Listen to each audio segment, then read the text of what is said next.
تاریخ میں کچھ لمحے ایسے آتے ہیں جو آنے والی کئی صدیوں کا رخ موڑ دیتے ہیں۔ 2026 میں بھی کچھ ایسا ہی ہوا، ایک ایسا سنگین عالمی بحران جس نے پوری دنیا کو خوف میں مبتلا کر دیا تھا۔ آج کے اس تجزیے میں ہم دیکھیں گے کہ اس وقت پردے کے پیچھے آخر چل کیا رہا تھا۔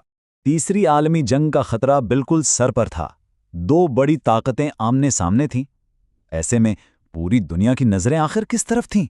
وہ کون تھا جو ان عالمی طاقتوں کے درمیان کھڑا ہو کر اس تباہی کو روک سکتا تھا؟ جواب بے حد حیران کن تھا۔ ایک ایسا ترقی پذیر ملک جو خود کئی مشکلات میں گھرا ہوا تھا، وہ آگے بڑھا اور اس نے ایک ایسا پل بنایا جس کی کسی کو توقع نہیں تھی، اور وہ ملک ہے پاکستان۔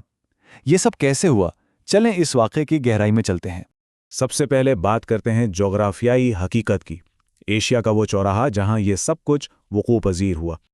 یہ خطہ صرف ایک ملک نہیں بلکہ 4 بڑے خطوں کا بالکل مرکز ہے۔ ذرا تصور کریں، ایک طرف دنیا کی دوسری بڑی معیشت چین ہے، دوسری طرف مشرق وسطیٰ کی اہم طاقت ایران، پھر افغانستان جو دہائیوں تک تنازعات کا گڑھ رہا، اور جنوب میں بحیرہ عرب جو خلیجی ریاستوں تک جانے کا سب سے اہم گیٹ وے ہے۔ بالکل ان چاروں کے درمیان واقع ہونے کی وجہ سے ایک ایسی اسٹریٹجک اہمیت بنتی ہے جس سے نظر انداز کرنا ناممکن ہے۔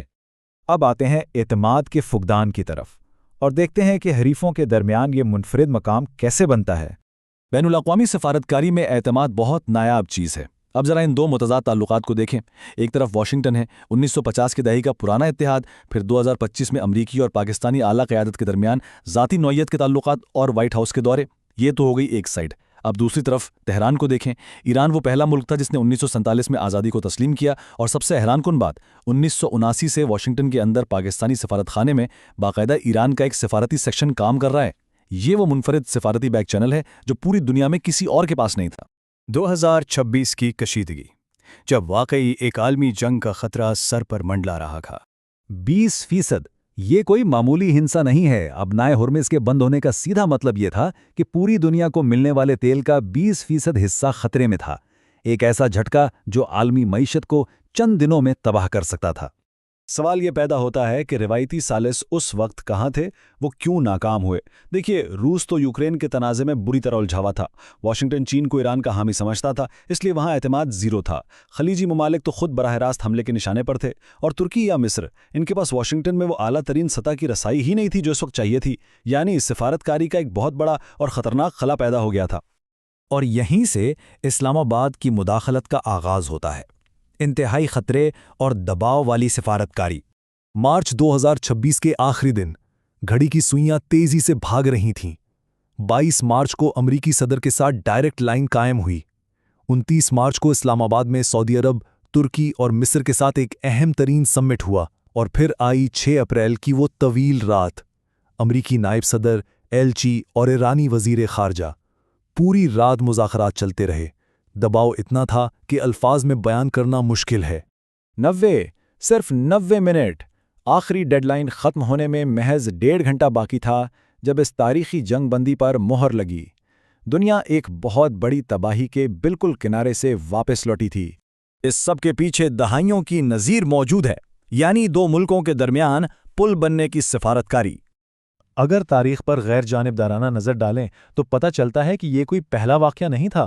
پچھلی 5 دہائیوں میں ایسا کئی بار ہوا۔ 1978 میں کسنجر کی خفیہ پرواز نے امریکہ اور چین کو ملایا۔ 1988 میں سوویت یونین کی واپسی کے لیے جنیوا معاہدہ ہوا۔ 2020 میں امریکہ طالبان دوحہ معاہدہ ہوا۔ پھر 2025 میں سعودی عرب اور ایران کی ثالثی، اور اب 2026 میں امریکہ اور ایران کی جنگ بندی۔ یہ کوئی ایک دن کا کام نہیں تھا، یہ کئی دہائیوں کی محنت اور اسٹریٹجک پوزیشننگ کا نتیجہ تھا۔ تو آخر اس کے بنیادی محرکات کیا تھے؟ جغرافیہ اور ملکی معاشی بقا کا اس میں کیا کردار تھا؟ اس خطرناک آگ میں کودنے کی سب سے بڑی وجہ اپنا دفاع تھی۔ پاکستان کا 85% تیل اور گیس خلیج سے آتا ہے۔ اگر جنگ کی وجہ سے یہ سپلائی رک جاتی تو سمجھیں ملکی معیشت راتوں رات بیٹھ جاتی۔ یعنی یہ صرف عالمی امن کا مسئلہ نہیں تھا، بلکہ اپنے وجود اور معاشی بقا کی مجبوری بھی تھی۔ اور معاشی اعداد و شمار تو اس سے بھی زیادہ خوفناک تھے۔ خلیجی ممالک میں 50 لاکھ سے زیادہ پاکستانی کام کرتے ہیں۔